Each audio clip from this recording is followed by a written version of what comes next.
नमस्कार। 8 PM में एक बार फिर आपका स्वागत है और मैं हूं दर्शपर गुप्ता। अमरनाथ जी की यात्रा 19 अगस्त को संपूर्ण हो जाएगी। इस बीच में देश विदेश से लाखों यात्री जम्मू कश्मीर में आए और जम्मू से यह यात्रा बहुत सुखद यात्रा रही। अभी तक जितने भी हमारे डिपार्टमेंट है इस यात्रा को देख रहे हैं, सुरक्षा बल है, सेना है, सभी ने बहुत अच्छा काम किया और यात्री यहाँ से बहुत खुशी खुशी वापस गए। लेकिन अब यात्रा कम हो रही है, जो दिन बढ़ रहे हैं, दिन कम हो रहे हैं, यात्रा भी कम हो रही है, जिसको देखते हुए यात्रियों के लिए जो लंगर लगाए गए थे, एक तो सेंट्रल महाजन सभा में, यहाँ पे वहाँ की जो महाजन सभा है उन्होंने रजिस्ट्रेशन जो करवाने आते थे वहाँ उनके लिए खाने पीने का इंतजाम किया हुआ था। और दूसरा, सरस्वती धाम के सामने यहाँ टोकन मिलते थे, वहाँ पे विश्व कश्मीरी समाज और श्री अमरनाथ वेलफेयर सोसाइटी ने एक लंगर का आयोजन किया था, लोगों की सेवा कर रहे थे। अब चूंकि यात्रा कम हो गई है और सरकार ने फैसला किया है कि ये दोनों की दोनों चीजें जो हैं बेस कैंप में शिफ्ट कर दी जाएंगी, क्योंकि अब रश नहीं है, यात्रियों की कमी है, इसलिए 3 जगह इसको रखने की जरूरत नहीं है। उसको देखते हुए 31 दिन के बाद सेंट्रल महाजन सभा और विश्व जो कश्मीरी समाज है उन दोनों ने अपने लंगरों का जो है उनको बंद कर दिया है, क्योंकि सरकार का आदेश है कि अब वहां जरूरत नहीं है। लेकिन आज सेंट्रल महाजन सभा के प्रेसिडेंट जो हैं रमेश गुप्ता, उन्होंने एक प्रेस कॉन्फ्रेंस की है। उन्होंने उन सब लोगों का धन्यवाद किया है जिन्होंने 31 दिन में इस जो लंगर में अपना योगदान किया था, सेवा भावना से जो काम करते रहे। दानी पुरुष तो थे ही थे, लेकिन उसके साथ साथ बाकी के जो विभाग थे उन्होंने भी वहां जो सहयोग दिया उसका भी उन्होंने धन्यवाद किया। सबसे बड़ी बात यह है कि इधर रजिस्ट्रेशन सेंटर है, यहाँ पे सिर्फ किसी एक बिरादरी के लोग नहीं आते थे, हर बिरादरी के लोग वहां आते थे और कोई भी वहां से बिना खाए पिए नहीं जाता था। अगर सुबह का समय है तो नाश्ता होता था और उसके बाद खाने का प्रबंध किया जाता था। इन 31 दिनों में बहुत ही बढ़िया तरीके से वहां पे व्यवस्था चली और आज इनके प्रेसिडेंट ने उन लोगों का जिन्होंने सहयोग दिया है, उन डिपार्टमेंट्स का जिन्होंने इनका साथ दिया है, उन सबका धन्यवाद किया। इसी तरह से अमरनाथ वेलफेयर सोसाइटी जो विश्व कश्मीरी समाज ने मिलकर जो सरस्वती धाम के सामने लंगर लगाया था उसको भी समापन कर दिया गया। उन्होंने भी सभी लोगों का धन्यवाद किया। उन्होंने भी मीडिया को बुलाकर उन लोगों तक अपनी आवाज पहुंचाई जिन लोगों ने साथ दिया, साथ बैठे, दानी पुरुष थे और पूरी सेवा में उन्होंने भाग लिया। उन सबका, किरण वातल जिनके प्रेसिडेंट है, Anil Gupta senior vice president है और प्रेम शर्मा जनरल सेक्रेटरी हैं, उनने सब लोगों का धन्यवाद किया कि इस लंगर आयोजन में जो उन्होंने सहायता की है। और यही आशा की कि आने वाले दिनों में फिर जब यह यात्रा शुरू होगी, फिर जब इनकी जरूरत पड़ेगी, वो हमेशा यात्रियों के साथ रहेंगे, हमेशा सरकार के साथ रहेंगे। कभी भी जरूरत पड़ी फिर से वो लंगर लगाएंगे, फिर लोगों के लिए खाने का पूरा प्रबंध करेंगे। लेकिन एक बार फिर उन्होंने सभी संस्थाओं का दिल की गहराइयों से धन्यवाद किया। तो आइए अब नजर डालते हैं आज के समाचारों पर। देश के मंगल मिशन के लिए महत्वपूर्ण विकास में भारतीय विज्ञान संस्थान यानी IISc और बीरबल साहनी पुनर्विज्ञान संस्थान BSIP के वैज्ञानिकों ने लद्दाख में देश का पहला मंगल और चंद्रमा स्थानांतरण अनुसंधान स्टेशन के लिए आदर्श स्थल इसे माना है। समानांतर अनुसंधान स्टेशन एक ऐसा केंद्र है जहां चंद्रमा और मंगल मिशनों के लिए गतिविधियों का अनुकरण किया जा सकता है। उदाहरण के लिए अंतरिक्ष यात्री आवासों का निर्माण और परीक्षण किया जा सकता है, क्योंकि इसमें वो वैज्ञानिक समानता है जो बाहरी ग्रहों की स्थितियों में मेल खाती है। ये स्टेशन ये भी अध्ययन करने की अनुमति देगा कि सूक्ष्म जीव और अन्य जीव ऐसे चरम वातावरण में कैसे प्रतिक्रिया देते हैं। यह अनुसंधान BSIP की विनीता फर्तियाल और आईआईएससी के आलोक कुमार के नेतृत्व में किया गया है। इसमें शुभांशु शुक्ला भारत के 4 गगनयान अंतरिक्ष यात्रियों में से एक शामिल हैं। इसमें 2035 तक एक अंतरिक्ष स्टेशन और 2040 तक चंद्रमा पर उतरने की योजना शामिल है। जम्मू संभाग के जिला राजौरी के कालीकोट के जंगली इलाकों में सुरक्षा बलों ने एक आतंकी ठिकाने को ध्वस्त किया है। यह आतंकी ठिकाना प्राकृतिक गुफा के भीतर बनाया गया था। मौके से भारी मात्रा में हथियार और गोला बारूद बरामद किया गया। बुधवार देर रात सुरक्षा बलों को गुलाबगढ़ में कुछ संदिग्धों के घूमने की सूचना मिली। इसके बाद सेना, जम्मू कश्मीर पुलिस और बीएसएफ की संयुक्त टीम ने इलाके की घेराबंदी कर तलाशी अभियान चलाया। वीरवार सुबह जंगल में आतंकवादियों द्वारा प्रयोग किए जा रहे एक ठिकाने को ध्वस्त किया गया। यहां से सुरक्षा बलों ने एक AK-47 राइफल, 2 मैगजीन, एक पिस्तौल के साथ मैगजीन, 2 हैंड ग्रेनेड, 3 विस्फोटक पैकेट और अन्य गोला बारूद बरामद किया। इसके साथ ही एक बैग, कुछ खाने पीने का सामान और सिगरेट के पैकेट भी मिले। रक्षा सूत्रों के अनुसार भारी मात्रा में हथियार, गोला बारूद और खाने पीने का सामान बरामद होने से ये साफ होता है कि इलाके में आतंकी मौजूद थे। हालांकि सुरक्षा बलों की मौजूदगी और सर्च ऑपरेशन को देखते हुए आतंकी ठिकाना छोड़कर भाग निकले। जम्मू कश्मीर से सिनेमा को अलग करना असंभव है क्योंकि उनके बीच एक जैविक संबंध है जो वर्षों से विकसित हुआ है। ये बात गुरुवार को जम्मू कश्मीर के उपराज्यपाल मनोज सिन्हा ने फिल्म सम्मेलन के दौरान कही। उन्होंने कहा कि प्रशासन फिल्म निर्माताओं को यूरोपीय देशों की तुलना में बेहतर सुविधाएं प्रदान करने का प्रयास कर रहा है ताकि केंद्र शासित प्रदेश को वैश्विक फिल्म गंतव्य बनाया जा सके। मनोज सिन्हा ने एक फिल्म सम्मेलन को संबोधित करते हुए कहा कि आप जम्मू कश्मीर को सिनेमा से अलग नहीं कर सकते। जब भी हमारे देश में सिनेमा पर चर्चा होती है तो जम्मू कश्मीर उस पर चर्चा का हिस्सा होता है। ये एक जैविक संबंध है जो साल दर साल बढ़ता गया है।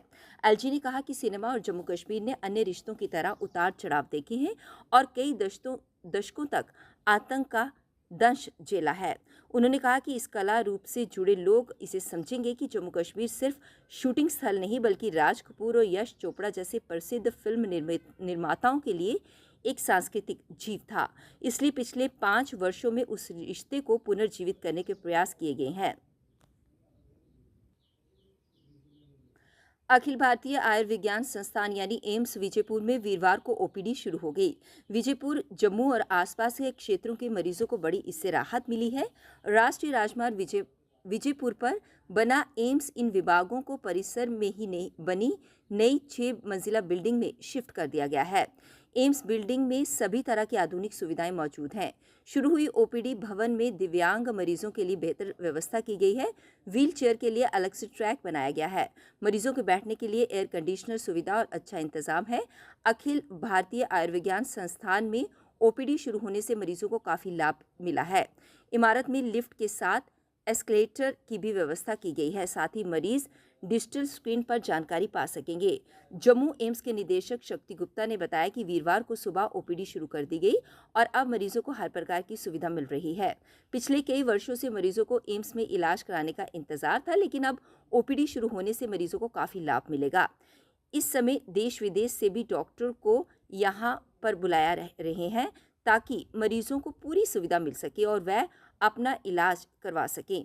हालांकि पहले दिन ओपीडी में हमारे सांबा जिले के ही मरीज आए थे क्योंकि कुछ मरीजों को ओपीडी शुरू होने की जानकारी ना होने के कारण अभी तक दूसरों जिलों से लोग नहीं पहुंच पाए हैं। पाकिस्तान ने सीमा सुरक्षा बल के जवानों द्वारा मारे गए घुसपैठिए का शव लेने से इनकार कर दिया। बुधवार की बीती रात को भारत पाकिस्तान अंतर्राष्ट्रीय सीमा पर सांबा सेक्टर के खोरा सीमा चौकी में घुसपैठ की कोशिश को नाकाम करते हुए पाकिस्तानी घुसपैठियों को मार गिराया गया। गुरुवार की सुबह सीमा सुरक्षा बल जम्मू रेंज के आईजी दिनेश कुमार भूरा सहित कई अधिकारी घटनास्थल पर पहुंचे और स्थिति का जायजा लिया। आईजी बीएसएफ दिनेश कुमार भूरा ने पत्रकारों से बात करते हुए बताया कि बुधवार की देर रात को हमारे जवान उस पार से एक हरकत उन्होंने देखी जिसके बाद उस व्यक्ति को ललकारा गया, परंतु वहां से कोई जवाब ना मिलने और निरंतर भारतीय क्षेत्र में प्रवेश करने पर उसे गोली मार दी गई, जिसके बाद पर वह वहीं पर ढेर हो गया। वहीं सुरक्षा बलों ने शव को मौके से उठाकर जिला अस्पताल सांबा के शवगृह में पोस्टमार्टम के लिए भेज दिया। घुसपैठिया सलवार कमीज पहने हुए था और उसने एक काले रंग का शॉल भी ओढ़ा हुआ था। वहीं उसके पास से कुछ भी बरामद नहीं हुआ है। वहीं दोपहर को बीएसएफ के अधिकारियों ने पाकिस्तानी रेंजर्स को शव की पहचान के लिए कहा, परंतु उनकी ओर से कोई जवाब नहीं आया। फिलहाल जिला अस्पताल के शवगृह में ही उसे रखा गया है। वहीं इस संदर्भ में जम्मू कश्मीर पुलिस ने भी इस मामले का संज्ञान लेते हुए आगे की कार्यवाही शुरू कर दी है। जम्मू में इन दिनों मूसलाधार बारिश का सिलसिला जारी है। जम्मू संभाग के बड़े हिस्से में गुरुवार बारिश के बाद नदी से एक 60 वर्षीय व्यक्ति का शव निकाला गया। बारिश के कारण 2 घर और एक सड़क भी क्षतिग्रस्त है। माता वैष्णो देवी के शहर कटरा में भी गुरुवार को 72.9 मिलीमीटर बारिश दर्ज की गई। भवन की ओर जाने वाले तीर्थयात्रियों को बारिश की समस्या से परेशानी का सामना करना पड़ा, मगर श्रद्धालु के कदम भवन की ओर लगातार बढ़ते रहे। अगले 1 हफ्ते तक जम्मू के आसपास इलाकों में इसी तरह की बारिश की संभावना है। भारी बारिश के कारण कई सड़कें जलमग्न हो गई, लेकिन गांधीनगर, नानकनगर, शास्त्रीनगर, चट्टा और अखनूर के कुछ हिस्सों में बाढ़ के कारण भरे नालों का पानी उनके घरों और दुकानों में घुसने से लोगों को काफ़ी परेशानी का सामना करना पड़ा।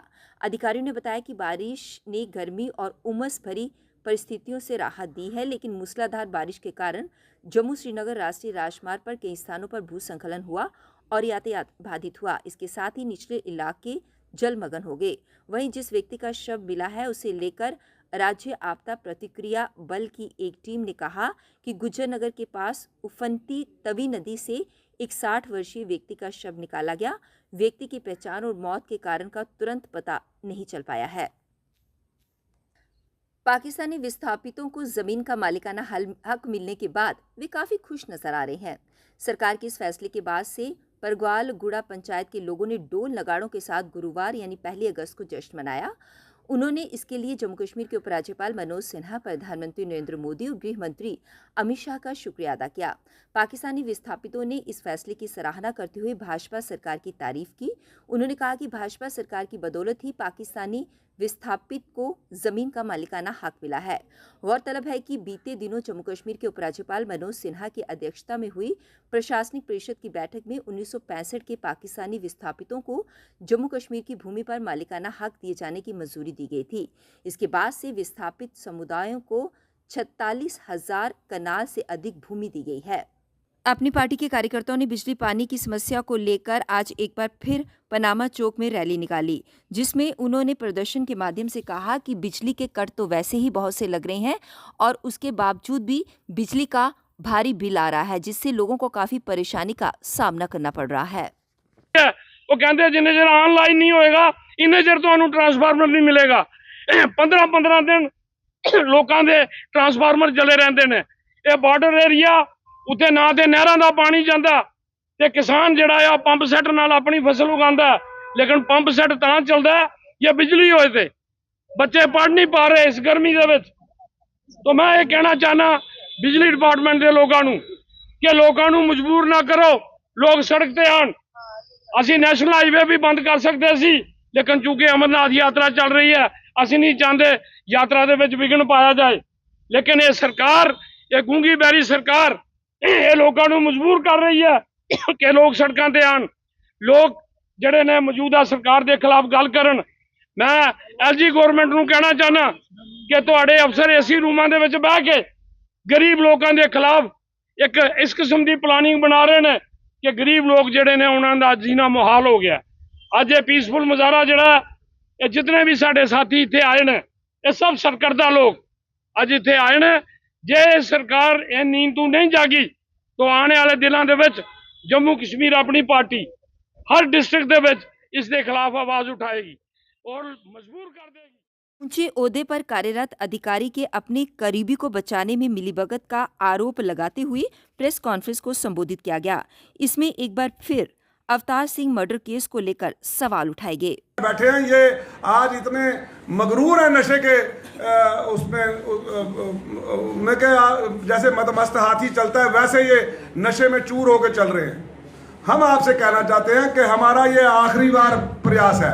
हम हाथ जोड़ के बेनती करते हैं एलडी साहब, चीफ सेक्रेटरी साहब, डीजी साहब, हम नहीं चाहते कि आप इसको सीबीआई में ट्रांसफर करें। आपने सीबीआई में ट्रांसफर करना है, आप ट्रांसफर करो पार्ट बी, आप मर्डर को छोड़ दें। आप जो जमीनों की धांधली हुई है उसको करो सीबीआई में ट्रांसफर अलॉन्ग विद ईडी, ताकि मनी ट्रेल भी साबित हो कहां से आई है पैसा। कि ऐसी जमीनें जो संजीव वर्मा के फादर इन लॉ ने लिए हैं, मिसाल के तौर पे वो 10 करोड़ की थी एक्चुअल कास्ट, उसको कास्ट इतनी डाउन कर दी गई, उसका सर्कुलर रेट ऐसा कर दिया गया ताकि उसका जो बाकी टैक्स वो भरना पड़ता है वो कम भरना पड़ जाए। अंडर वैल्यू करके ज़मीनें खरीदी हुई हैं, बहुत बड़ा उसमें घपला है। वो सारा रिकॉर्ड मेरे पास है, पर मैं डर गया हुआ हूं कि अगर आज दिया तो शायद क्लीन चिट दे देगी सरकार इसको। पिछले कितने महीने से हम चला रहे हैं, लेकिन संजीव वर्मा को एलजी साहब ने टस से मस नहीं किया वहां से। अब चीफ सेक्रेटरी साहब ने उसको अपनी पोस्ट पे वहीं रखा है और सारे अफसर नीचे डरते हैं। वो कमिश्नर सेक्रेटरी जीएडी है, वो खा जाएगा, हमारी पोस्टिंग करा देगा, उल्टा पुल्टा कर देगा। वो डरे हुए हैं, कोई एक्शन नहीं कर पा रहा खुल के। ये सब इंस्पेक्टर कब का अरेस्ट हो गया होता अगर ये इसको हटा दिया होता वहां से। और मैं समझता हूं हम खुल के नाम ले रहे हैं तो संजीव वर्मा पूरे प्रोसेस को डीरेल करना चाहता है। ये फादर है, ये भाई है। आप इसके बाद ये पूछ सकते हैं कि क्या ये चाहते हैं CBI.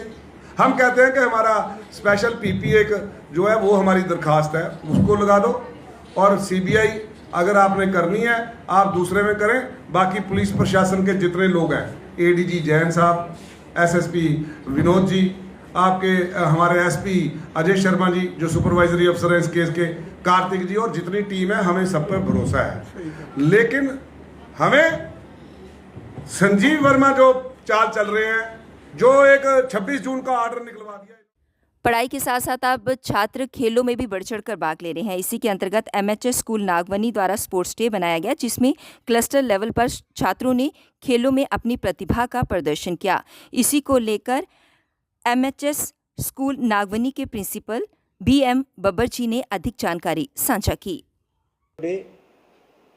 We are hosting cluster level DAV National Games, which are organized in MHSC School Nagbani, MHS School Akhnoor, and DAV School Araspura. This Nagbani school is the host school today for the number of games at cluster level, and total 30 games are allowed by DAV CMC, where maximum games our students are taking part. And the students, those who will be selected, they will play under state as well. Then after, same students will be selected for the DAV National, which will be held in the month of October at place wherever DAV will decide. So as a state coordinator of Jammu and Kashmir zone, it is my responsibility to conduct these games at sportsman spirit. And in this, my whole staff and all the sports teachers and students are very enthusiastic to participate in these games. And I best of luck to all the students, to all the team members and all the sports teachers for 2 days event. कल 8 बजे फिर आपसे भेंट होगी, तब तक इजाजत दीजिए। नमस्कार।